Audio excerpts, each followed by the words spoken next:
Poor girl starts tutoring the billionaire's son at school. When his father sees, he does something unbelievable. The school playground was almost empty when Henry sat on the concrete bench, far from the other groups of children. The crumpled paper in his small hands held numbers that seemed to dance on the page, mocking him with every failed attempt to decipher them. 5 is a cruel age to feel dumb. He bit his lower lip, a habit he had developed in recent weeks, and looked around. The other children were playing tag, their joyful screams echoing across the playground as a constant reminder that he was alone. Always alone. Even when surrounded by people, Henry carried a loneliness that seemed bigger than his small body. The math worksheet was covered in scribbles from his wrong attempts, numbers crossed out, erased, rewritten. His teacher, Mrs. Thompson, had said it was easy, just adding and subtracting up to 10, but to Henry, those symbols might as well have been Egyptian hieroglyphs. He sighed and let his shoulders slump, defeated before he even began. The afternoon wind rustled the leaves of the trees around the playground, creating shadows that danced on the ground. Henry watched an ant carry a crumb 3 times its size, walking determinedly along a crack in the concrete. Even the ant seemed smarter than him. "Why does it have to be so hard?" he mumbled to no one, his voice lost in the distant noise of the other children. The question echoed in his head, as it always did when he tried to do his homework. It was the same feeling of being lost in a maze where everyone else had already found the exit. His classmates finished their exercises quickly, their hands flying across the paper while Henry was still trying to understand the first problem. He tried one more time, 4 plus 3. He counted on his fingers hidden under the bench, but he always got confused halfway through. Was it 7 or 8? The numbers seemed to flee from his mind the moment he thought he had understood. It was then that a shadow appeared beside him. Henry looked up and saw a girl he didn't know. She had blonde hair that shone like threads of gold in the afternoon sun, and light blue eyes as clear as the sky after a storm. Her clothes were simple, a pink cotton shirt a little too big for her, and a denim skirt that had seen better days, but was clean and well ironed. What caught Henry's attention the most, however, were her shoes. They had once been white. He could tell from the small parts that still held their original color. Now they were an undefined shade between gray and beige, with small holes that revealed colorful striped socks underneath. The sole of the right one was peeling away, making a little flapping sound with each step. Even so, they looked cared for, as if someone scrubbed them lovingly every morning. The girl said nothing at first. She just sat next to Henry on the bench, her legs dangling in the air because they were too short to touch the ground. She looked at the crumpled sheet in his hands and tilted her head, curious, like a little bird observing something interesting. "Want some help? I know how to do this," she said finally, her voice soft and melodious. Henry hesitated. No one ever offered to help him with anything. In fact, no one ever came near him, except to ask him to move or to complain that he was getting in the way of a game. He studied the girl's face, searching for signs of mockery or impatience, but found only genuine kindness. "I can't understand it," Henry mumbled, his voice so low it was almost lost in the wind. "It's too hard." The girl smiled, and it was as if the sun had come out from behind a cloud. "Can I see?" Reluctantly, Henry handed her the crumpled sheet. She took it carefully, smoothing it gently on her knees as if it were something precious, not just another wrinkled homework assignment. Her eyes scanned the numbers attentively, but there was no judgment there, only pure concentration. "Oh, I see the problem," she said after a moment, nodding as if she had discovered something important. "You're overthinking it. Math doesn't have to be complicated. Look." She picked up a pencil that had fallen on the ground near the bench and began to draw little circles next to the numbers in the margin of the paper. Her movements were precise and delicate, each little circle perfectly round. "When you see 3 plus 2, don't think about the numbers first. Think of 3 little balls." She drew 3 circles, "and 2 more little balls." She added 2 more. "Now count all the balls. How many do you have?" Henry leaned closer, studying the simple drawings. He counted mentally, pointing discreetly at each circle. 1, 2, 3, 4. 5? Exactly. The girl clapped her hands softly, her eyes shining with genuine pride as if Henry had just solved the most complicated theorem in the world. You can do it. That's all it is. Want to try another one? For the first time in weeks, Henry felt a spark of hope light up in his chest. They worked on the next problem together, the girl drawing little stars this time to represent the numbers. When Henry miscounted, she didn't sigh impatiently or roll her eyes like some adults did. Instead, she smiled encouragingly. Almost there. Let's count together this time. They counted in unison, both of their fingers pointing to each drawing. Her voice was patient and musical, turning the arduous task into something almost fun. Henry discovered that when he stopped worrying so much and just followed her drawings, the numbers started to make sense. You should do it like this, she said, showing him how to arrange the problems in an order that made counting easier. See?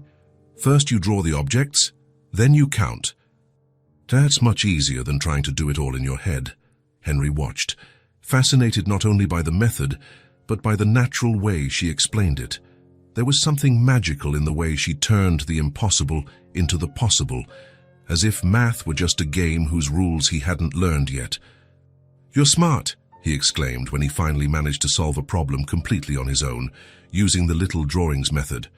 The girl laughed, a crystal-clear sound that warmed Henry's heart in a way he couldn't explain. You're smart too, Henry. You just needed someone to show you a different way of thinking. Henry blinked, surprised. You know my name? Of course I do. We go to the same school, she replied naturally, though Henry was sure he had never seen her before. I'm Tessa, and now let's finish this whole assignment. What do you say? I bet you can do the rest by yourself. Her name echoed in Henry's mind, Tessa. It was a pretty name, one that suited her. As they worked side by side, Henry discovered something he didn't know existed, the feeling of not being alone with his struggles.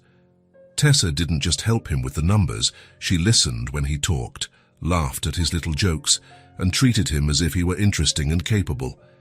Time flew by. The playground grew emptier as other children were picked up by their parents or went to after-school activities. But Henry and Tessa remained in their little world of numbers and colorful drawings. The worksheet, once a symbol of failure and frustration, was now filled with correct answers and little illustrations in the margins. So, very good. Tessa celebrated when he got 3 problems right in a row without help. You're getting the hang of it. It's just a matter of practice now. Henry felt different, as if something inside him had been fixed. The feeling of stupidity and inadequacy that had followed him for weeks was beginning to fade, replaced by a shy but real confidence. He could learn. He just needed someone who believed in him. They laughed together when Henry drew a lopsided star to represent the number 6. Tessa didn't criticize the drawing. Instead, she drew an even more lopsided star next to it and said hers weren't perfect either. There's no such thing as perfect, she said with a smile. What's important is that you understand. Minutes passed like seconds. Henry was so focused on the exercises and Tessa's company that he didn't notice when a figure approached the playground. Vincent had left the office early, a rare occurrence in his packed schedule. He walked across the playground looking for Henry and stopped abruptly when he saw him. There was his son, laughing and talking animatedly with a blonde, light-eyed girl. Henry was leaning over a sheet of paper, pointing at something and explaining it to her. His eyes were sparkling in a way Vincent hadn't seen in a very long time. The girl next to Henry wore simple but well-kept clothes. Her shoes immediately caught Vincent's attention. They were old, worn high with small holes and a sole peeling away on one side. But she didn't seem to mind. She was completely focused on helping Henry, her delicate fingers pointing to the numbers on the paper. Now you try this one by yourself, she said, encouraging Henry. Vincent watched, motionless, as Henry worked on the problem. When the boy solved it, he shouted with joy, I did it! I really did it! The girl clapped and smiled, genuinely happy for his success. I knew you could do it. Henry hugged the sheet of paper to his chest as if it were a treasure. His face radiated a pure happiness that made something tighten in Vincent's chest. Done, Tessa announced when they finished the last problem. You did almost all of it yourself. See how smart you are. Thank you, Tessa, Henry said, his voice full of gratitude. "You're the best teacher in the world." Tessa laughed and stood up, brushing off her skirt. "I'm not a teacher. I'm just your friend. And friends help each other, right?" Vincent felt something swell in his chest as he watched the scene. Gratitude for the girl's kindness, empathy as he noticed her worn shoes and simple clothes, and a strange sense of absence, as if he were seeing something important he had missed. "If you need help again, just look for me," Tessa said, already walking away. Henry waved enthusiastically, carefully putting the paper away. He watched until Tessa disappeared among the other children, a huge smile on his face. Vincent approached slowly, still processing what he had witnessed. When Henry saw him, he ran towards him with the sheet held out. "Dad, look. I did all the exercises." Vincent took the sheet and examined the correct answers. The small drawings in the margins, Henry's careful handwriting. Everything was right. "Who helped you with this?" he asked, though he already knew the answer. "Tessa. She taught me a new way to do it. Look, Dad." Henry pointed to the little drawings. "Instead of thinking about the numbers, I draw things and count them. It's so much easier." Vincent looked into his son's shining eyes and felt that something fundamental had changed that afternoon. A strange girl, with worn-out shoes and a generous heart, had given Henry back something he thought was lost: self-confidence. "She's really nice, Dad. I think I'm going to be good at math now." Vincent nodded, a resolution forming in his mind. He needed to meet this girl. He needed to understand who the child was who had transformed his son's afternoon with such simplicity and care. "Shall we go home?" Vincent asked, running a hand through Henry's hair. "Let's go. I can't wait to show Grandma that I did it all by myself."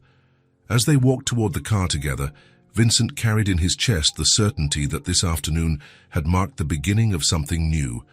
Henry had found someone who believed in him, and Vincent had witnessed the transformative power of pure kindness. The car was silent, as Vincent adjusted the rearview mirror and started the engine. Henry had settled into the back seat, still holding the worksheet as if it were a treasure. His legs swung in the air, too short to reach the floor, and he gazed out the window with a smile that seemed glued to his face. Vincent watched his son in the rearview mirror. There was something different about Henry today, not just the success with the exercises, but something deeper, a lightness he hadn't seen in a long time. "How was school today?" Vincent asked, pulling out of the parking lot. "It was good," Henry answered, but his voice carried an excitement he couldn't hide. They drove a few blocks in silence. Vincent could sense that Henry wanted to talk about something but didn't know how to start. At the next traffic light, Vincent tried again. "That girl who helped you, is she in your class?" Henry fiddled with the paper, smoothing its edges. "I'm not sure. I've never seen her in my classroom before." "But you talked for a long time." "Yeah," Henry hesitated, choosing his words. "Dad, can I tell you something?"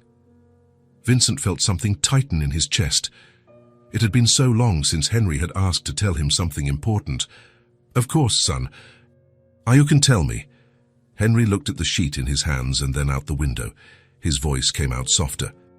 "I understood it with her. The math, I mean, but I'm embarrassed to ask in class." Vincent slowed down, paying closer attention to the conversation. "Embarrassed? Why?" "Because everyone else already knows how to do this stuff. I'm the only one who can't. The teacher explains it once and everyone gets it except me." The boy's voice was getting shaky, and Vincent felt his heart break. He had never realized Henry felt this way at school. "In class, when Mrs. Thompson asks if anyone has a question, I want to raise my hand, but..." Henry sighed. "Jack, everyone will laugh at me." Vincent stopped at the next light and turned to look directly at Henry. The boy had his head down, fiddling with the edge of the paper. "Henry, son, you know you can ask me anything, right? If you don't understand something at school, you can tell me all about it." Henry looked up, and Vincent saw something in his eyes that made him swallow hard. It was a mix of desire and resignation, as if the boy wanted to believe, but couldn't. "But you're always busy," Henry said with a sincerity that cut Vincent like a blade. The light turned green, but Vincent didn't move. Other people honked behind him, but he barely registered the sound. Henry's words echoed in his head. Always busy. It was true.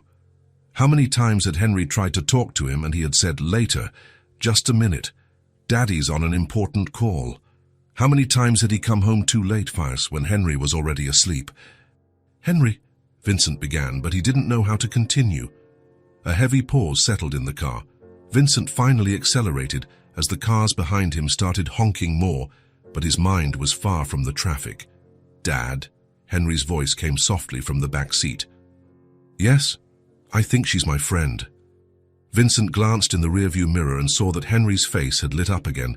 The smile was back, small but genuine. "Tessa?" "Yeah. She didn't make a face when I didn't know the answer, and she didn't make me feel dumb." Henry swung his legs, excited. "She said she has trouble sometimes too, and that it's okay not to know everything." Vincent felt something warm grow in his chest. "She sounds like a very special girl." "She is, and you know what else?" Henry leaned forward, resting his arms on the driver's seat. "She said she'll help me again if I need it. She said that's what friends do." The word friends came out of Henry's mouth with a joy Vincent hadn't heard in a long time. When was the last time his son had talked about a friend? "That's great, Henry. Having a friend who helps you is important." "Dad, do you think she'll want to play with me tomorrow?" The hope in Henry's voice was almost tangible. Vincent could hear the anxiety beneath the excitement, the fear that this new friendship was just a one-time thing. "I'm sure she will. If she said she'll help you, she must be a girl of her word." Henry smiled and leaned back in his seat, hugging the worksheet. "She's nice, Dad, really nice. And she has funny shoes, kind of old, but she doesn't care." "I think that's brave." Vincent blinked, surprised by Henry's mature observation. The boy had noticed Tessa's worn shoes, but instead of judgment, he had seen courage. "Why do you think it's brave?" "Because some kids make fun when someone has different clothes, but she doesn't seem to care. She's just herself." Vincent drove in silence for a few moments, processing his son's words. 5-year-old Henry had grasped something about Tessa that many adults would take a long time to see. "And she treated me like I was normal," Henry continued, his voice growing softer. "Not like I was the boy who can't learn." That sentence hit Vincent like a punch. Henry saw himself that way. As the boy who couldn't learn. How had he let that happen?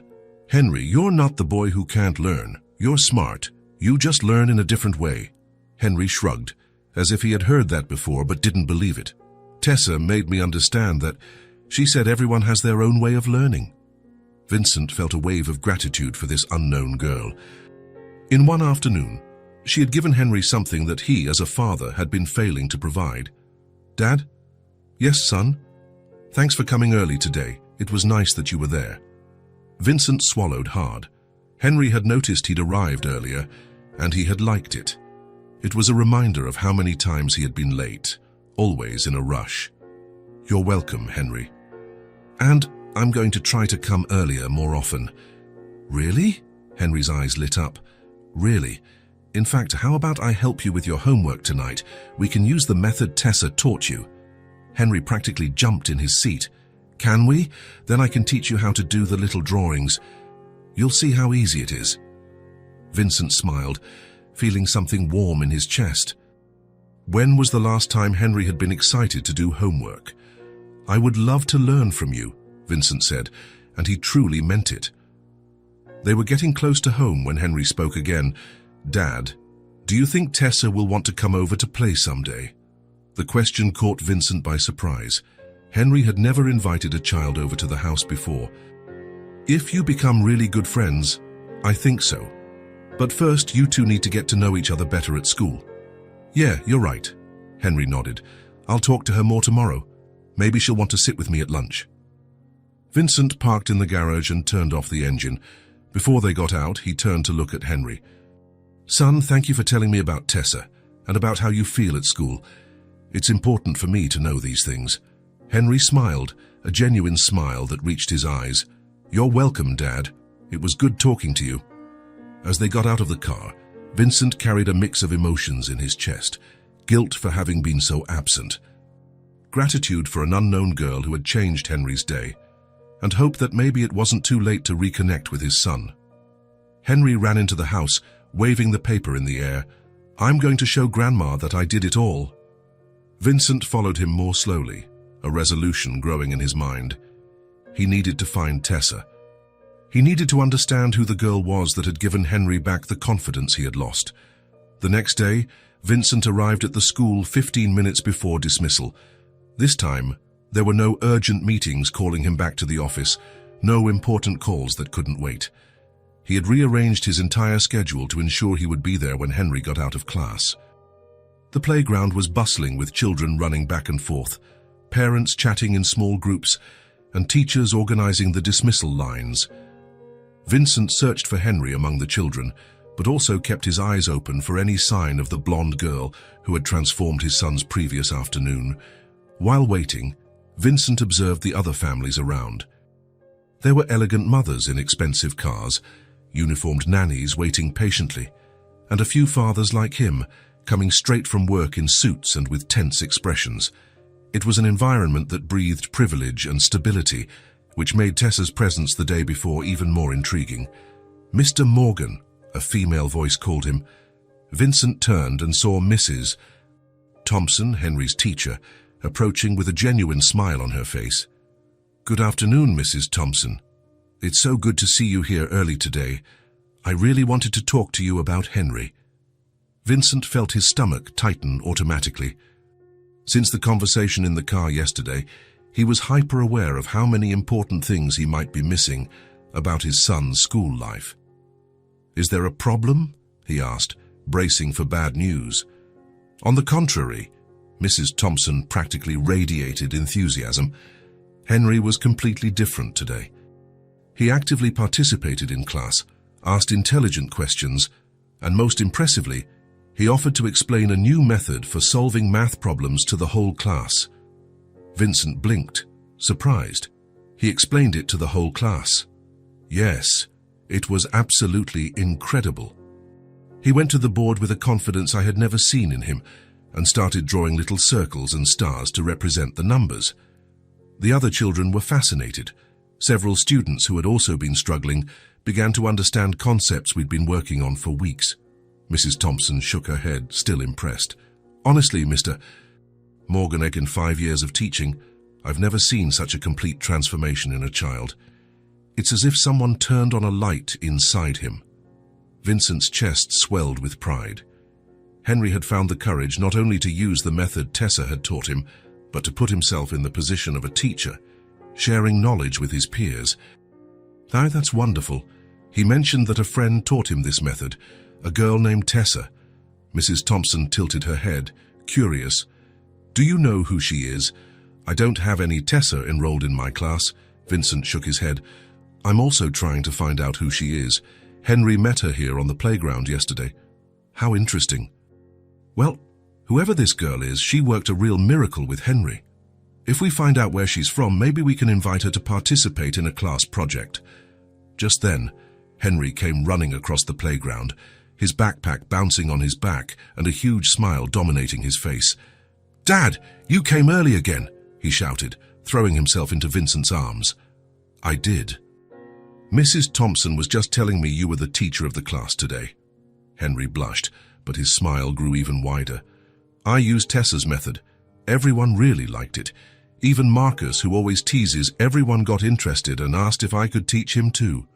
"I'm very proud of you, son." Henry practically glowed with the praise. Tessa was right. She said sometimes we know more than we think. We just need the courage to show it. Vincent said goodbye to Mrs. Thompson, and they walked towards the car together. Along the way, he couldn't stop observing the difference in his son. Henry walked with his shoulders back, his head held high, greeting other children. "Did you see Tessa today?" Vincent asked as they got near the car. Henry looked around the playground, searching among the groups of children. "No, I looked for her at recess, during lunch. I even asked to go to the bathroom just to walk around the school, but I didn't find her anywhere." The disappointment in Henry's voice was palpable. How about we stop by the office before we leave? We can ask about her officially." Henry's eyes lit up. "Can we?" They must know where she is. The school office was relatively empty when they entered. A middle-aged woman with colorful glasses looked up from a pile of papers. "Good afternoon, how can I help you?" "Good afternoon. We're trying to locate a student named Tessa. My son met her here at school yesterday, but we can't figure out which class she's in." The secretary frowned and turned to her computer. "Tessa, do you know her last name?" Vincent and Henry looked at each other. "Unfortunately, we don't know her last name," Vincent admitted. The secretary continued typing. "About how old is she?" "About my age," Henry answered. "And she has really pretty blonde hair, like it's made of sunlight, and blue eyes that look like the sky after it rains." Henry's poetic description made the secretary smile. "What a beautiful description. Let me search for all the Tessas in the system." She searched for several minutes, clicking and typing, occasionally adjusting her glasses. Finally, she shook her head. "I'm sorry, but we don't have any Tessa enrolled in the school at the moment. Are you sure she studies here?" Vincent felt a pang of disappointment. "She was here on the playground yesterday afternoon, helping my son with his homework."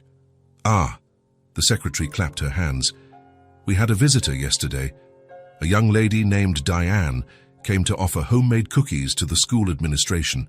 She brought her little daughter with her." "Maybe that's who you're looking for." "Diane," Vincent repeated, committing the name to memory. "Is her daughter's name Tessa?" "I'm not sure of the girl's name, but the lady was with a very polite little blonde girl. Yes, she was interested in enrolling her daughter here, but..." The secretary hesitated. "But what?" "Well, she couldn't complete the enrollment process. She said she needed to resolve some financial issues first. She was very polite, but you could tell she was going through a hard time." Vincent felt something heavy settle in his stomach. "Do you have her contact information?" "I have the phone number she left, but I can't provide personal information." "School policy. You know how it is." "Of course, I understand. Thank you for your help." As they left the office, Henry tugged on his father's sleeve. "Dad, does this mean Tessa isn't coming back to school?" The sadness in the boy's voice was like a stab to Vincent's heart. He knelt to be at his son's eye level. "We don't know yet, Henry.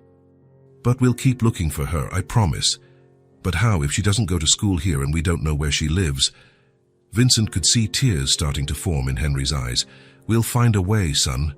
Sometimes things have a way of working themselves out." They walked in silence to the car.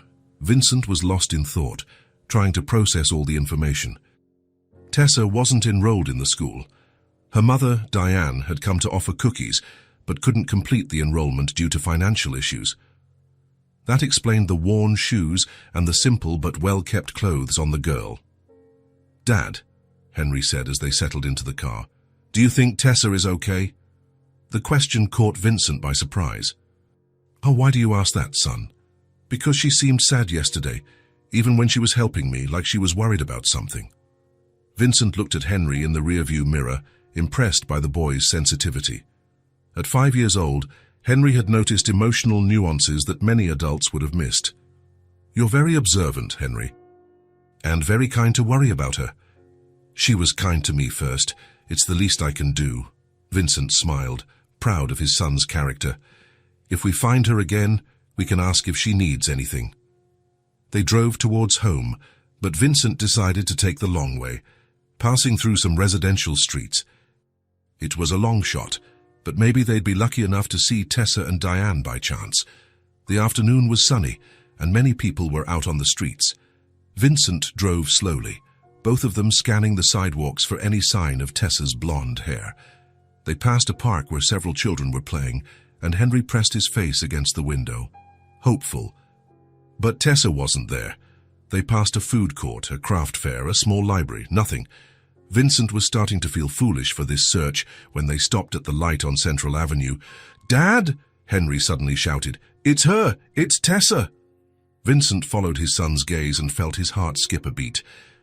There on the corner of the avenue was a young woman with brown hair tied in a ponytail, and next to her, unmistakably, a little girl with blonde hair shining under the sun.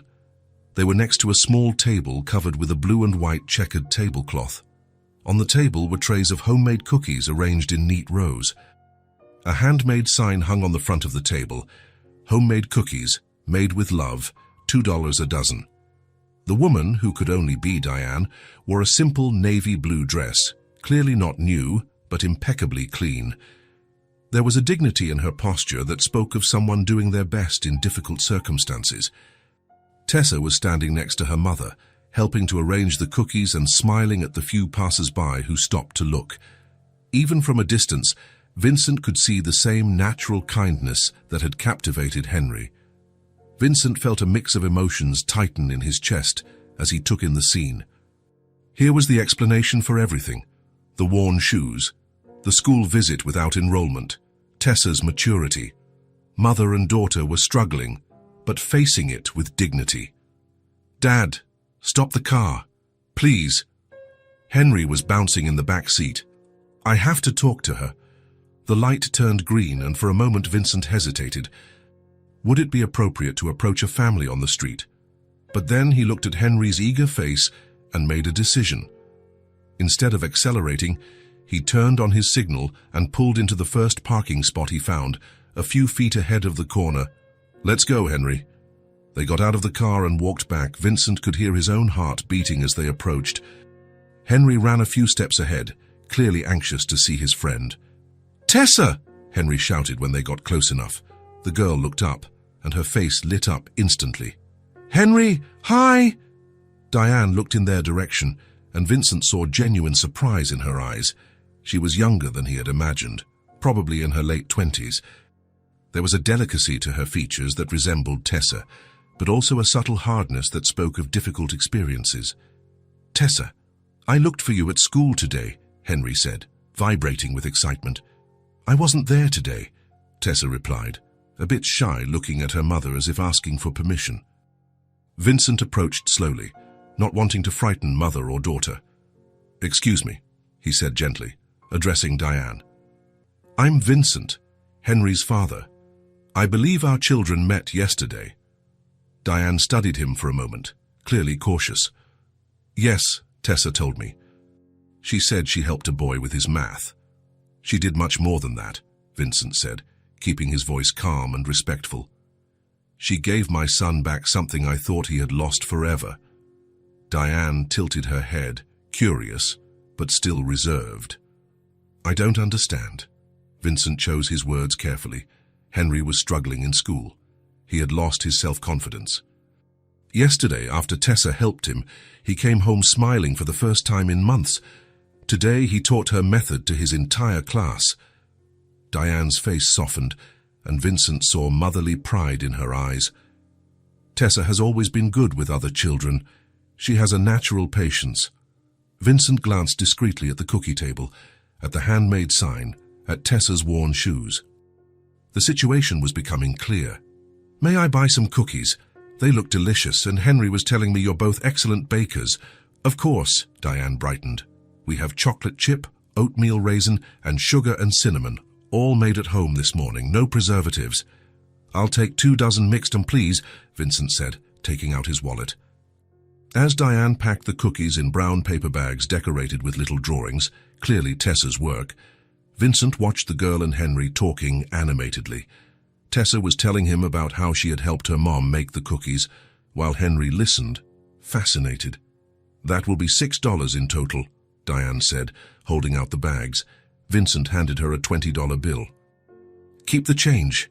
Diane blinked, shocked. "Sir, that's too much." "It's not much. It's the least I can do for someone who did so much for my son." Diane accepted the money with a mix of gratitude and wounded dignity. "Thank you. This helps a lot." Vincent hesitated, then decided to be direct. "May I ask, are you two managing all right?" Tessa mentioned she was interested in going back to school. Diane's face closed off slightly, and Vincent regretted the question. "I'm sorry," he said quickly. "I didn't mean to pry." "No, it's okay," Diane sighed. It's complicated." She looked at Tessa, who was showing Henry how to fold a napkin into a heart shape, and her expression softened. "I lost my job 2 weeks ago," she said quietly. I worked as an administrative assistant, but they had cutbacks and I was affected. I had to take Tessa out of private school because I can't afford it anymore. I'm trying to get a spot in a public school. But there's a waiting list. Vincent felt his heart sink. And the cookies were your idea? Actually, it was her idea. Diane smiled sadly. Tessa loves to bake with me. When she realized I was worried about money, she suggested we make cookies to sell. She said if they were tasty, people would want to buy them. How old is she? 6. She'll be 7 in 3 months. Diane shook her head. Sometimes she seems older. Our situation has made her grow up too fast. Vincent looked at Tessa, who was now teaching Henry a clapping game, and felt a mix of admiration and sadness. This kind girl was facing hardship at home, yet she still maintained her ability to help others. Diane, he said, making a decision, may I ask about your professional experience? Do you have a background in administration? She nodded. 5 years at my previous company. I did everything. Customer service, file organization, scheduling, spreadsheets, some accounting tasks. Vincent took a deep breath. My office is in need of an administrative assistant. The salary isn't extraordinary, but it's stable, with health benefits. And there's a daycare in the building that serves children up to age 8. Tessa could stay there during work, and then we could work together to get her a spot in the public school. Diane stared at him in total shock. Are you offering me a job? I am. I want to help. Your daughter gave back something essential to my son, the will to learn. Here's the least I can do to repay that. For a moment, Diane was speechless. Vincent could see tears forming in her eyes. I don't know what to say, she whispered. Say you'll think about the offer. Here's my card. Vincent took a card from his wallet. When you decide, give me a call. Diane took the card with trembling hands. Why are you doing this? You don't know me. Vincent looked at Henry and Tessa, crouched down, drawing something on the ground. Because sometimes life introduces you to people who change everything, and when that happens, you have to pay attention. He turned to call Henry. Son, we have to go. Your grandmother is waiting for dinner. Henry ran to them, reluctant to say goodbye. Tessa, will I see you tomorrow? Tessa looked at her mother, uncertain. I don't know, maybe. I hope so, Henry said sincerely. You're my best friend. The comment made Tessa smile in a way that lit up her whole face. You're my best friend too, Henry. As they walked back to the car, Vincent carried the bags of cookies and a strange feeling in his chest. It wasn't just satisfaction from doing a good deed. It was something deeper, a sense that he had taken the first step towards something important, something that would change everyone's lives. Dad, Henry said, holding his hand, do you think Tessa will be able to go back to school soon? I hope so, son. I really hope so. When they reached the car, Vincent looked in the rearview mirror and saw Diane still standing on the corner, holding his card and watching them leave. Tessa waved out the window until they were out of sight. In the back seat, Henry was quiet, but Vincent could feel the hope radiating from him. His son had found a true friend, and Vincent had found a way to repay the gift that friendship had brought into their lives. The morning was sunny as Vincent parked at the school entrance. In the back seat, Henry practically vibrated with anxiety and anticipation, his hands repeatedly squeezing and releasing the straps of his backpack. It had been 3 days since their meeting on the street corner, 3 days since Diane had called to accept the job offer, and today would be Tessa's first day as an official student at the school. Do you think she's here yet, Dad? Henry asked for the 10th time since they left home, his face pressed against the window, trying to see through the crowd of children on the playground. I don't know, son, but if she's not here yet, she will be soon. Diane said she'd be here bright and early. Vincent was also anxious, though for different reasons. Over the last 72 hours, he had moved mountains to make this day possible. Calls to the school office to expedite Tessa's enrollment, a quick trip to the school uniform store, and even a discreet conversation with Mrs. Thompson to ensure the 2 children would be in the same class. When they got out of the car, Henry immediately began searching for Tessa among the groups of children arriving for another school day. His eager gaze swept the playground, stopping on every blonde girl he saw, only to find it wasn't her. There! Henry suddenly shouted, pointing towards the main school gate. "So, Dad, it's her." Vincent followed his son's gaze and felt an involuntary smile spread across his face. There was Tessa, walking beside Diane towards the school building, but this time she was unrecognizable. The navy blue and white school uniform was impeccable, clearly new and perfectly fitted to her small frame. The white sneakers on her feet shone clean and new, without a single scuff, a stark contrast to the worn shoes she had worn just a few days earlier. On her back, she carried a new pink backpack with little gold stars, and Vincent could see it was full of new school supplies. But what caught Vincent's attention the most was Tessa's posture. She walked tall with confidence, her head held high and a genuine smile on her face. There was a lightness to her step that hadn't been there when they met her selling cookies on the corner. "Tessa!" Henry shouted, running towards his friend. The girl looked towards the voice, and her face lit up like the rising sun. "Henry," she replied, also running to meet him in the middle of the playground. They met in a spontaneous and enthusiastic hug, both laughing and talking at the same time, their voices blending into a melody of pure happiness. "You look beautiful in the uniform," Henry said, stepping back to admire his friend. "Thank you. Your mum helped me pick everything out yesterday." "Look," Tessa twirled, making the uniform skirt spin around her legs. "And look at my new backpack. It's awesome, and we're going to be in the same class. Mrs. Thompson told me yesterday." Tessa's eyes widened with excitement. "Really? In the same class?" "Yes, and I already saved the seat next to mine for you. Want to sit with me?" "Of course I do." Tessa clapped her hands. "It's going to be the best thing ever." Vincent watched the interaction between the two children and felt something warm spread through his chest. The transformation in Henry was almost magical. In the last few days, since learning that Tessa would be coming to the school, he had become a completely different child, more talkative, more confident, more happy. Diane approached, carrying a folder of documents. She was different too, wearing a new, elegant work outfit, her hair neatly styled, and there was a renewed dignity in her posture. "Good morning, Vincent. I don't know how to thank you for all of this." "No need to thank me, Diane. Seeing these two children this happy is more than enough." Tessa barely slept from so much excitement. She stayed up late organizing and reorganizing her new backpack. Vincent laughed. Henry, too. He got up an hour early today to make sure he'd get here before Tessa. They watched the children animatedly discussing their new school supplies, the subjects they would have together, and the games they could play at recess. It was as if they had been friends for years, not just a few days. "Dad," Henry called, running back with Tessa by his side. "Can we go inside?" "I want to show Tessa where our classroom is." "Of course, you can go. I'll go with Diane to the office to finish the last of the enrollment papers." The two children ran off hand in hand towards the school building, their laughter echoing across the morning playground. Vincent and Diane followed more slowly, taking the opportunity to discuss the practical details of the new arrangement. "How is she adjusting to the daycare at the office?" Vincent asked as they walked. "Very well."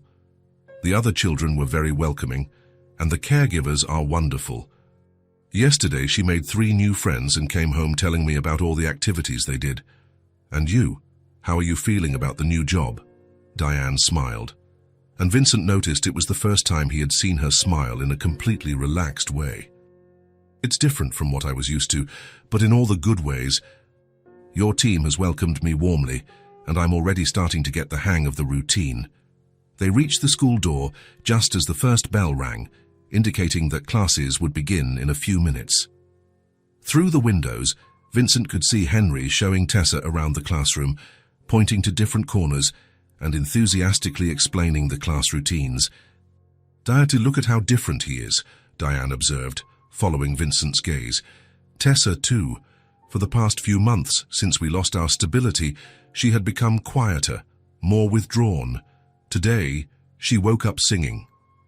Vincent nodded, watching Henry help Tessa arrange her supplies in the desk next to his. It's amazing how friendship can transform a child." "It's more than friendship," Diane said softly. "It's hope. Hope that things can get better, that they're not alone in the world." Mrs. Thompson appeared at the classroom door, smiling as she saw the two children already settled and talking quietly while organizing their notebooks. "It seems our new student has already adapted perfectly," she said, approaching Vincent and Diane. Henry was telling the whole class about the new friend who was coming today. The other children are curious to meet her. "She's a special girl," Vincent said. "I'm sure she'll get along with everyone. If she's half of what Henry has shown since he met her, she will be a wonderful addition to our class." The second bell rang, and Mrs. Thompson headed into the room. "Well, time to start. Tessa, dear, welcome to our school." Tessa waved shyly at the teacher, but when she looked at Henry beside her, all shyness vanished. She was home. The rest of the morning passed in a blur of activities. During recess, Vincent decided to stay at the school a little longer, curious to see how the two children would behave together in the school environment. What he saw left him completely moved. Henry and Tessa were inseparable. Where one went, the other followed. At recess, they played tag with other children, and Vincent noticed how Henry had become braver, more willing to join groups. When Tessa suggested they play school, with her as the teacher, Henry not only agreed, but convinced 3 other children to join in. "Look at that," Diane murmured beside Vincent, both watching from a distance. "She's teaching the other kids the same method she taught Henry." It was true.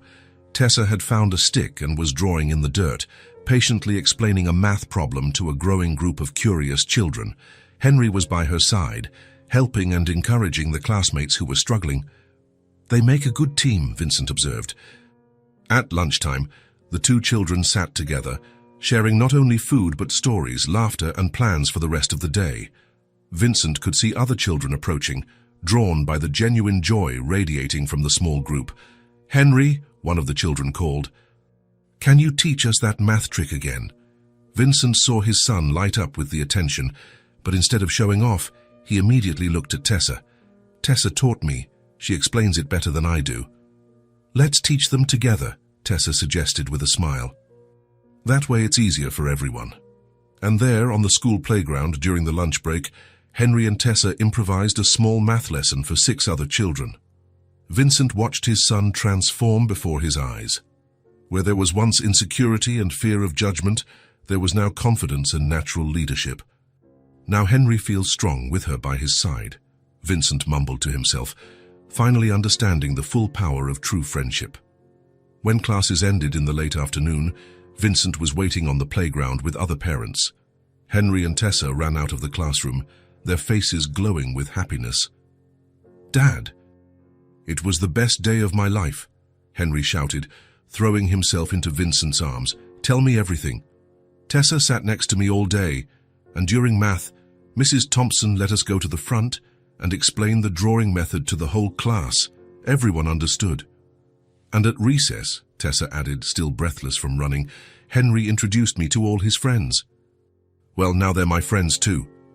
"We're going to study together every day," Henry continued, "and play together, and do all the projects together. Tessa is the best partner in the world." Vincent looked at the two children, their faces radiant with pure happiness, and felt his heart fill completely. This had been more than just a good deed. It had been the beginning of something transformative for everyone involved. "Shall we go home?" he asked, knowing he would have a lot to talk about with Henry on the way. "Let's go," Henry replied, still vibrating with excitement. Diane approached to pick up Tessa. "See you tomorrow, Henry. See you tomorrow, Tessa." "It'll be even better than today." As they walked toward the car, Vincent watched Henry practically float with happiness.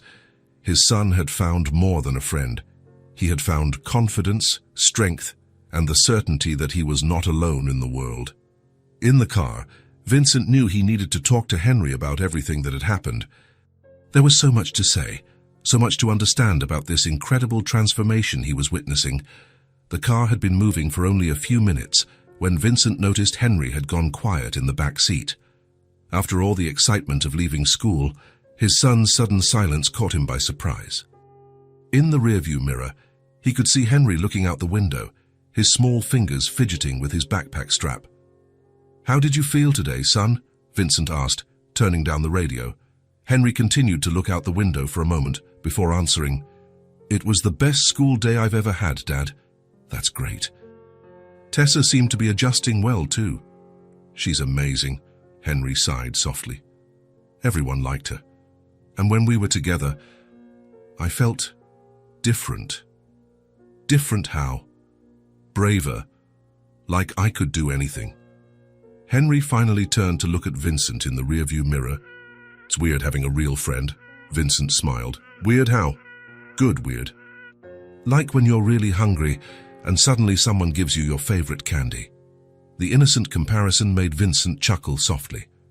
"I understand perfectly." They drove in silence for a few more blocks. The traffic was heavier than usual, giving them both more time to process the day. Vincent watched Henry in the mirror, noticing how the boy seemed to be lost in thoughts too deep for a 5-year-old. "Dad?" Henry said suddenly, his voice lower than usual. "Yes? Can I ask you something?" "Of course, son. You can ask anything." Henry hesitated, biting his lower lip as he always did when he was nervous. "Do you think Mom would have liked Tessa?" The question caught Vincent completely off guard. He felt something tighten in his throat and had to blink a few times before he could answer. "I'm absolutely sure she would have, Henry. Your mom loved kind children like Tessa." "I think so too." Henry nodded thoughtfully. "Tessa has the same caring way Mom did." Vincent stopped at the next traffic light and turned completely to look at Henry. It was rare for his son to mention his mother so directly. "Do you think about her a lot?" "Every day." Henry looked down. "Especially when good things happen, like today." "I wish I could tell her about Tessa, about how I felt strong today." The light turned green, but Vincent took a moment to accelerate. Henry's words echoed in his mind, heavy with a longing he knew all too well. "You know, Henry, I believe that somehow she knows. Mums always know when their children are happy." "Do you really think so?" "I do." They continued driving, but now the silence had a different quality.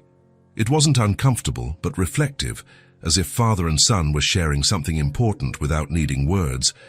It was when they were just 2 blocks from home that Henry spoke again, his voice even softer. "Dad, can I tell you something I always think about but never say?" Vincent felt his heart race. "Of course, oh son, you can tell me." Henry took a deep breath, as if preparing for something difficult. "I miss Mom, a lot. And sometimes I wonder." He paused, struggling to find the right words. "I wonder what? Will I ever have a mom again?" The question cut Vincent like a blade. He wasn't prepared for such a deep conversation, so laden with hope and vulnerability. For a moment, he didn't know what to say. He parked the car in the garage, turned off the engine, and turned completely to face Henry. The boy was looking at him with big and expectant eyes, waiting for an honest answer. Vincent chose his words carefully. "Henry, I don't know what the future holds for us. Maybe yes, maybe no. But one thing I know for sure." "What?" Vincent felt emotion rise in his voice. "I know that now we are more together than we were before, and that's a lot." "It's more than a lot, actually." Henry tilted his head, processing his father's words. "What do you mean, more together?" "Before, I was always rushing, always busy, always thinking about work. But since we met Tessa and Diane, since I saw how you changed, I realized I was missing the most important thing in my life." "What thing?" "You, son." "I was missing you." Henry blinked, surprised. "But I was always here. You were always physically here, but I wasn't really present. I wasn't paying attention to what you needed, to what you were feeling." Vincent took a deep breath. "That's going to change, Henry." "I promise." "How?" "Well, for starters." Vincent took his phone out of his pocket and, in front of Henry, turned it off completely. "No phone when I'm home with you, no work after 6 in the evening, and no being late to pick you up from school." Henry's eyes widened. "Really? Really? And you know what else? How about I help you with your homework every day? We can use the method Tessa taught you." Henry's face lit up completely. "You really want to do homework with me?" "I do. In fact, I'm looking forward to learning these math tricks you two know." They got out of the car and walked to the front door together. Henry was visibly more cheerful, hopping a little with each step. "Dad, do you know what my favorite part of today was?" "What?" "When Mrs. Thompson asked the whole class what they thought of Tessa, everyone said she was nice, and then Marcus said I was lucky to have such a smart friend. No one has ever said I was lucky before." Vincent felt his heart warm. "You are lucky. And she's lucky to have you too." When they entered the house, Henry ran to his room to get his backpack. Vincent went to the kitchen and consciously left his phone in a drawer. When Henry returned with his books and notebooks, he found his father waiting at the dining room table with 2 glasses of milk and a plate of cookies. "Shall we start?" Vincent asked, pulling up a chair to sit beside his son. "Let's go," Henry replied, opening his math notebook. "Let me teach you how Tessa taught me to do it." Over the next hour, Vincent discovered a side of Henry he had never known. The boy was patient, explaining each step in detail, drawing little circles and stars to illustrate the problems. Vincent found himself impressed not only with his son's intelligence, but with his ability to teach. "Got it, Dad?" Henry asked after explaining the 3rd problem. "I did. You're an excellent teacher, Henry." Henry smiled, a smile unlike any Vincent had seen before. It was a smile of genuine pride, of self-confidence. "Tessa said everyone has something they can teach others. I think I know how to teach math now." "You certainly do." They continued to work together, side by side. Vincent helped with some harder words. Henry taught the math tricks. It was a natural, fluid partnership, as if it had always been this way. "Dad," Henry said as they were finishing the last exercise. "Yes. Thank you." "For what?" "For being here, for helping me, for—" Henry paused, searching for the words. "For being my real dad." Vincent felt his eyes well up. "Thank you too, son." "For what?" "For teaching me that being a father isn't just about working and giving you things. It's about being here like this together." Henry nodded seriously, as if he understood perfectly what Vincent meant. "It's much better this way."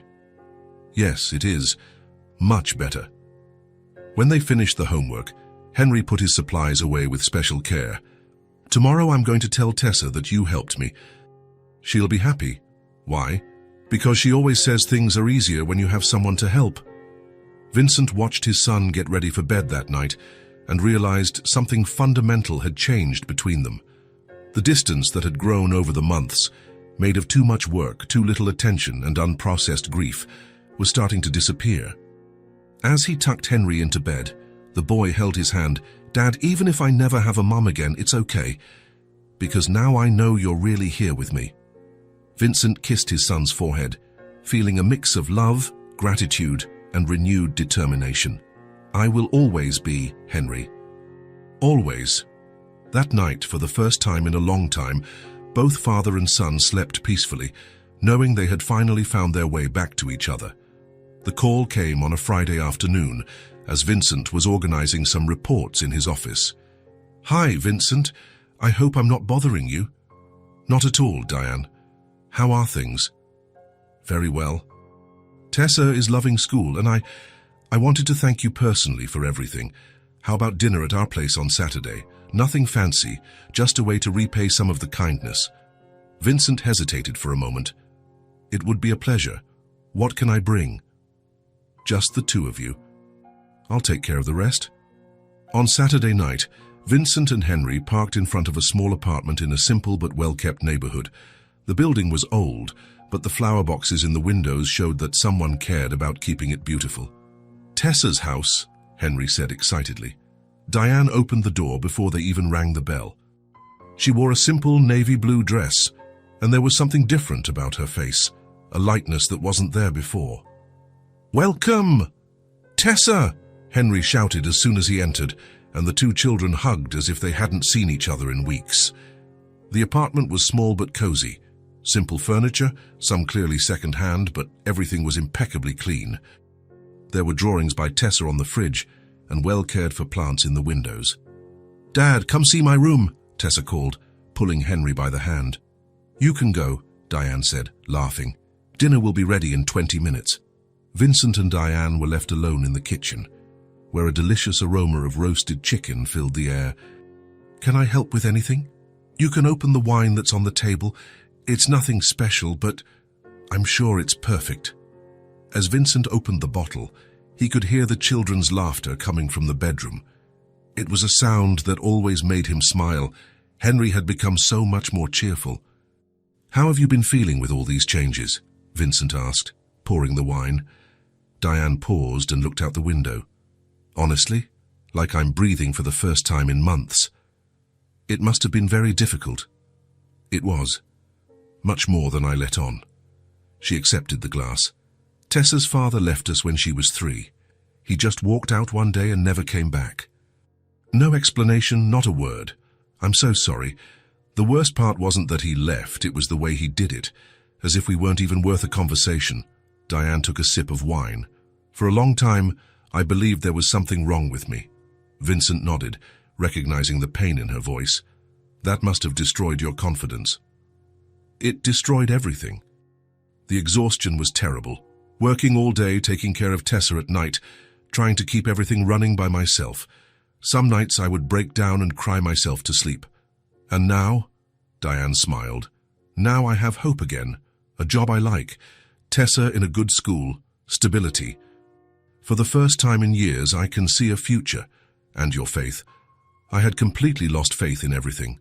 In God, in people, in the possibility of things getting better. But then, you two showed up." She looked at him directly. "And I realized that sometimes miracles come disguised as human kindness." Vincent felt something tighten in his chest. "I should be the one thanking you. You've changed our lives too." "How?" Vincent took a sip of wine. "After my wife died, I completely lost myself. I dove into work because it was easier than dealing with the pain, and I almost lost Henry too. Pain can blind us to what's important." "Exactly. I was so focused on running from the sadness that I didn't notice Henry suffering alone.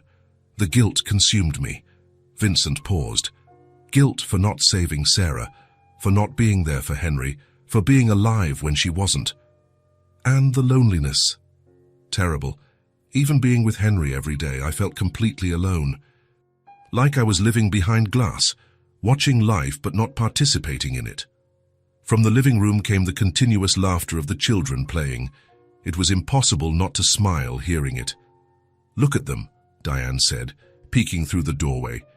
"It's like they're siblings. Henry never had a real friend before Tessa. Seeing him like this made you realize what you were missing." "Yes, and it made me want to change." Vincent looked at her. "Thank you for raising such a special daughter. Her kindness saved my son, and your son's determination gave my daughter the strength to believe she can achieve anything." They stood in silence, listening to the children's laughter in the living room. It was a sound that filled the apartment with palpable joy. "You know what I find most incredible?" Diane said, taking the chicken out of the oven. "Say what?" "How 2 children managed to show 2 lost adults the way back home. When they sat down for dinner, the children monopolized the conversation, talking about school projects and weekend plans. Vincent and Diane took turns asking questions, but they also exchanged meaningful glances. There was something happening there beyond gratitude. It was mutual recognition. 2 people who had been through different kinds of pain but understood each other. "Dad," Henry said suddenly, "Tessa told me you were both sad before you met us." Vincent and Diane looked at each other, surprised. "It's true," Vincent replied, "but we're not anymore." "Why not?" Tessa asked. "Because sometimes people need each other to remember how to be happy again," Diane explained. "Like us?" Tessa smiled at Henry. "Exactly like you two," Vincent confirmed. When the night ended, Henry gave Tessa a long hug. "Thank you for the most delicious dinner in the world," he said to Diane. "Thank you for coming. This house is better when you're here." Vincent hesitated at the door, feeling there was something more to be said. "Vincent," Diane said quietly, "thank you for listening to me today. It's been a long time since I've really talked to someone." "Thank you too. I think we both needed to be heard. Maybe we can do this again soon." "I'd like that very much." In the car, Henry fell asleep in the back seat. Vincent drove in silence, thinking about the evening. For the first time since Sarah's death, He had felt truly connected to another adult. The adults had listened to each other and found each other. It was the beginning of something new, something quietly growing in his heart. 3 weeks after the dinner at Diane's house, Vincent was in the school office talking to Mrs. Rodriguez about some administrative details when Mrs. Thompson appeared with a radiant smile on her face. "Mr. Morgan, how nice to see you here. I need to talk to you about Henry." Vincent felt his heart automatically race, but the teacher's cheerful expression immediately put him at ease. "I hope it's good news." "It's great news. Henry is completely transformed. In the last few weeks, he's become one of the most engaged students in the class." Mrs. Thompson practically beamed with pride. He raises his hand to answer questions, helps other classmates when they're struggling. And yesterday he even volunteered to present a project on marine animals to the whole school. Vincent blinked, surprised. Henry volunteered to present something publicly. Yes, and that's not all. That's not. He's more attentive during lessons, much calmer, and shows a confidence I had never seen in him before. It's like he's a completely different child. "And to what do you attribute this change?" Mrs. Thompson smiled. "To his friendship with Tessa, without a doubt. They're inseparable, you know. They work together on all their projects, study together at recess, and it's beautiful to see how they support each other." Vincent nodded, feeling a wave of gratitude for the girl who had entered their lives so unexpectedly. Tessa has been an incredible influence on Henry, but it's interesting to note that the influence is mutual. Henry gives her an emotional stability that makes her shine even brighter. They really are best friends in the purest sense of the word. "What do you mean?" "Well, when Henry has trouble with a concept, Tessa explains it with infinite patience until he completely understands. And when Tessa gets nervous or insecure about something new, Henry encourages and supports her until she feels confident. One strengthens the other in a way that's rare to see, even among adults." Mrs. Thompson leaned closer, as if sharing a secret. Yesterday, during math class, Henry solved a particularly difficult problem and immediately looked at Tessa. When she smiled and gave a little silent applause, his face lit up in a way that melted my heart. Vincent felt something warm grow in his chest. "Do they study together every day?" "Every day. During recess, while other children are playing, they often sit together under the big tree in the playground and do their homework, or review what they learned in class. Sometimes other children join them, and Henry and Tessa end up becoming impromptu tutors. That's incredible. It's more than incredible, Mr. Morgan. It's transformative. Henry has developed an academic confidence that reflects in all other areas. He talks more during lunch, participates in games at recess, and even his handwriting has improved significantly." Vincent shook his head, still processing the magnitude of the change. "And Tessa, how is she adapting?" "Tessa is blossoming beautifully. When she arrived, I could tell she was a child who had been through some hardships, but who had an impressive inner strength. Now, with the stability of school and her friendship with Henry, she's allowing herself to truly be a child." "What do you mean?" "She's more spontaneous. She laughs more. She asks silly questions that kids ask. She plays simple games. Before, she always seemed to be thinking about responsibilities that were too heavy for her age. Now she's free to just be a 6-year-old girl." Vincent smiled, thinking how happy Diane would be to hear this. In recent days, he had noticed a similar change in Diane herself. She was more relaxed, smiled more often, and seemed to have regained a lightness she had likely lost a long time ago. "Mrs. Thompson, may I ask something? As a professional, how do you see Henry's progress compared to other children who have gone through similar losses?" The teacher paused, choosing her words carefully. In 20 years of teaching, I've seen many children deal with the loss of a parent. Most take at least a full school year to find a new emotional balance. Henry achieved that in a matter of weeks, and a large part of the credit goes to Tessa and to the changes you yourself have made. What changes? You're more present, more involved. Henry constantly mentions how you do homework together, how you turn off your phone when you're with him, about the weekends you spend together. A child notices when they have their father's full attention. Vincent felt a pang of pride mixed with a little guilt for the lost time. I'm trying to be better, and you are succeeding. The combination of your renewed presence and his friendship with Tessa has created an environment where Henry can thrive. At that moment, the recess bell rang, and they could see through the office window. There were Henry and Tessa sitting under the big tree, surrounded by 3 other children. Tessa was drawing something in the dirt with a stick, while Henry pointed and explained, clearly helping to teach some concept. "Just look," Mrs. Thompson said softly. "They've turned that tree into the most popular study spot in the school." Vincent watched, fascinated, as his son, who just a month ago could barely speak in class, now led an impromptu study group with natural confidence. "You know what impresses me the most," Mrs. Thompson continued, "their generosity. I've never seen children so willing to share knowledge and help others. Yesterday, Jamie Peterson was crying because he couldn't understand division, and Henry and Tessa spent the entire recess helping him until he finally got it. They are special. They are. And they're creating a culture of mutual support in the class that is positively influencing all the other children." Vincent said goodbye to Mrs. Thompson and walked across the playground, observing the small study group from a distance. He didn't want to interrupt her, but he was curious to see how Henry behaved in this environment. What he saw filled him with pride. Henry was clearly in the role of co-leader, working in perfect harmony with Tessa to help their peers. When one of the children got a problem right, they both celebrated as if it were the most important achievement in the world. Later that same afternoon, Vincent was in his office when Diane knocked on the door. "May I come in?" "Of course." "How was your day?" Diane sat in the chair across from his desk, and Vincent immediately noticed something different in her posture. She seemed more confident, more self-assured. "Vincent, I need to tell you something. These last few days working here have been eye-opening for me." "In what way?" "I had forgotten what it feels like to be good at something. At my previous company, I always felt just adequate, never special. Here, for the first time in years, I feel truly competent and valued." Vincent leaned forward, interested. "Tell me more about that."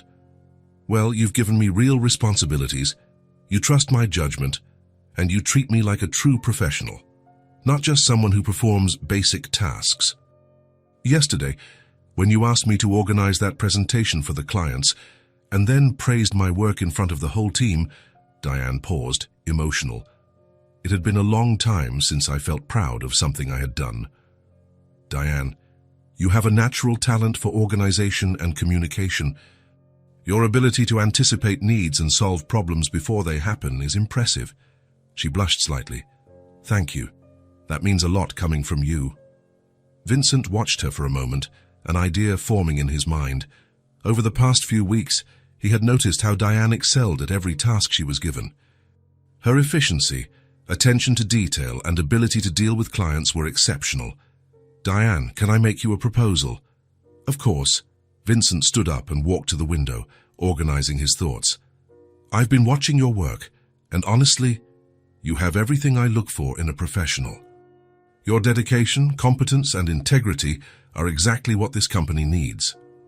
"Thank you, but let me finish." Vincent turned to her. "I want to offer you a promotion. Come work with me directly, as my executive assistant." Diane blinked, clearly surprised. "Executive assistant?" "Yes." "It would be a position with much more responsibility, a better salary, and you would work directly with me on all important projects. You would have your own office, an assistant, and participate in strategic meetings."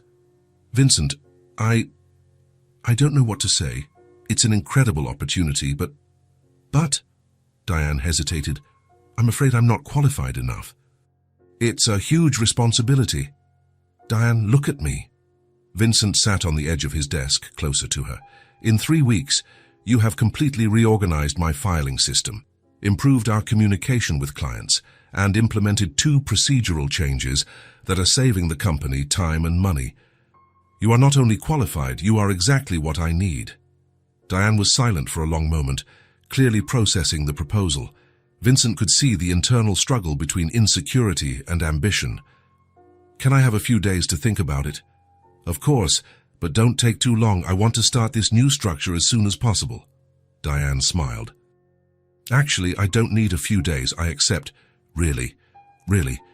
You believed in me when I didn't believe in myself. It's time for me to believe too. Vincent smiled broadly. Excellent. Let's start on Monday. When Diane left the room, Vincent felt pleased not only for the smart professional decision he had made, but for the opportunity to help someone regain their self-confidence. At the end of the day, when he went to pick up Henry from school, he found his son sitting on a playground bench with a pile of papers in front of him. "Hi, Dad. Look what I managed to do today." Henry held up a math worksheet, clearly done with care and precision. Vincent took the paper and examined it. All the answers were correct, the numbers were well written, and there were neat little drawings in the margins. "Look, Dad. Tessa explained how to organize the problems better, and I managed to finish everything by myself. Without anyone's help." Henry's voice was full of genuine pride.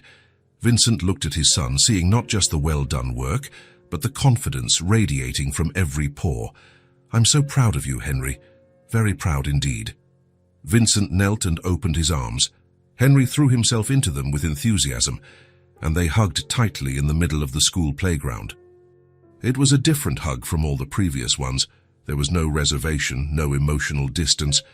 It was the hug of a father and son who had finally found their way back to each other.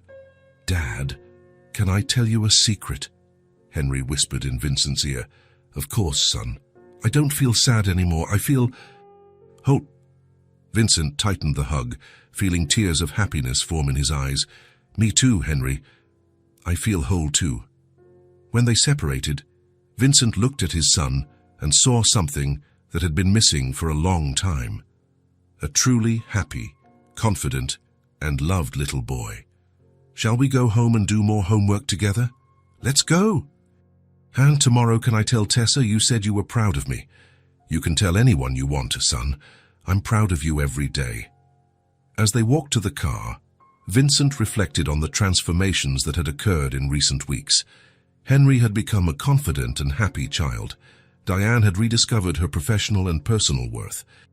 Tessa had found the stability and friendship she needed to blossom. And he had rediscovered what it meant to be a real father. Now, they were a real father and son.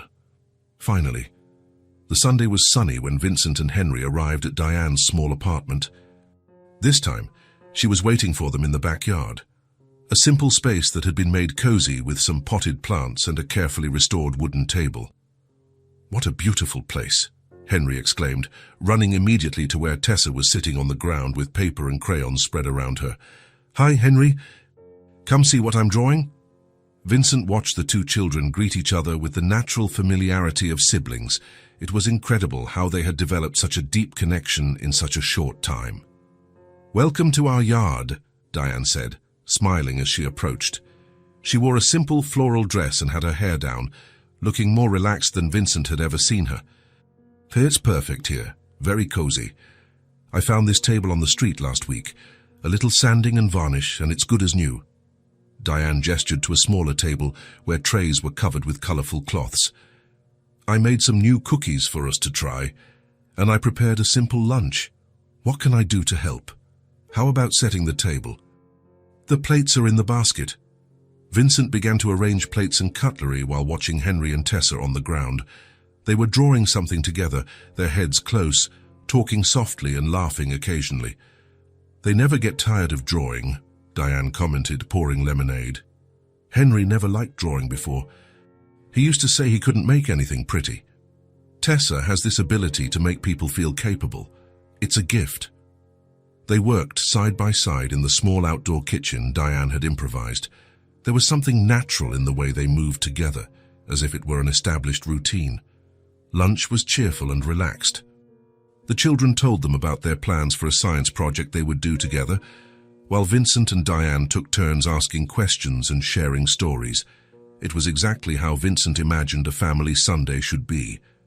After lunch, while the children went back to drawing, Vincent and Diane sat on the small porch with their coffees. From there, they could watch Henry and Tessa working on their artistic projects, completely absorbed. "Look at them," Vincent said softly. watching his son animatedly explain something to Tessa. It's hard to believe Henry was such a withdrawn child just a few months ago. Tessa has changed a lot too. She was carrying too many responsibilities for her age. Vincent took a sip of his coffee and fell silent, watching the scene. Finally, he turned to Diane. "I need to tell you something," he began, his voice thick with emotion. "Your daughter appeared and opened my eyes to my own son. She helped him believe in himself, and she taught me what it means to be truly present. I am so grateful you came into our lives." Diane felt her eyes well up. Without a word, she reached out and took Vincent's hand. They were both moved with a quiet and sincere emotion. "I'm grateful too," she whispered. "You gave us back our hope. I think we all found each other at the right moment." "Dad, Diane, come see," Tessa suddenly shouted. On the ground was a large drawing made with colorful crayons. Two houses side by side, one slightly larger than the other. Between the houses, a big red heart connecting them. Below, in carefully drawn letters, "Now we're a real family." "Can I hang it on the porch?" Tessa asked. "So everyone can see?" Diane and Vincent looked at each other, both visibly moved by the simplicity of the drawing. "Of course, sweetie," Diane said, helping Tessa fix the paper to the wall. Henry approached Vincent. "Dad, is what we wrote right?" Vincent knelt to be at his son's level. "It's more than right, Henry. It's perfect, even if we don't live in the same house yet. Family isn't about living in the same place, you son. It's about caring for each other, being present and supporting one another. And we do all of that." Henry smiled and hugged Vincent. "Then we really are a family." Tessa joined the hug, followed by Diane. The four of them stood there, embraced in the small but love-filled yard, looking at the drawing that perfectly captured what they all felt. As the sun began to set, Vincent knew this Sunday would be a memory forever. A chosen family, built on love and the wisdom of two children who saw